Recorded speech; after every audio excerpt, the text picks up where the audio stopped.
اهلا وسهلا، شرفت حلت امك.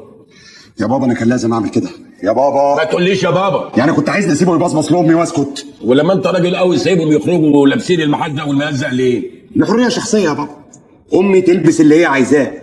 كتكميل عليك وعلى امك. بقى ايه الحجز ده؟ والله يا ابني انا لفيت اوروبا كلها ما شفت حجز زي ده.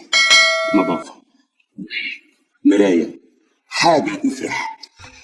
انا خدت شاور عنه، فتحت التلفزيون وريلاكس خالص. يجوا بتوع حقوق الانسان يشوفوا ويتعلموا.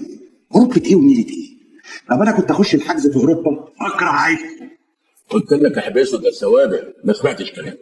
انا بعد تجربه الحجز دي يا فندم قررت قرار نهائي مش هرجع فيه ابدا.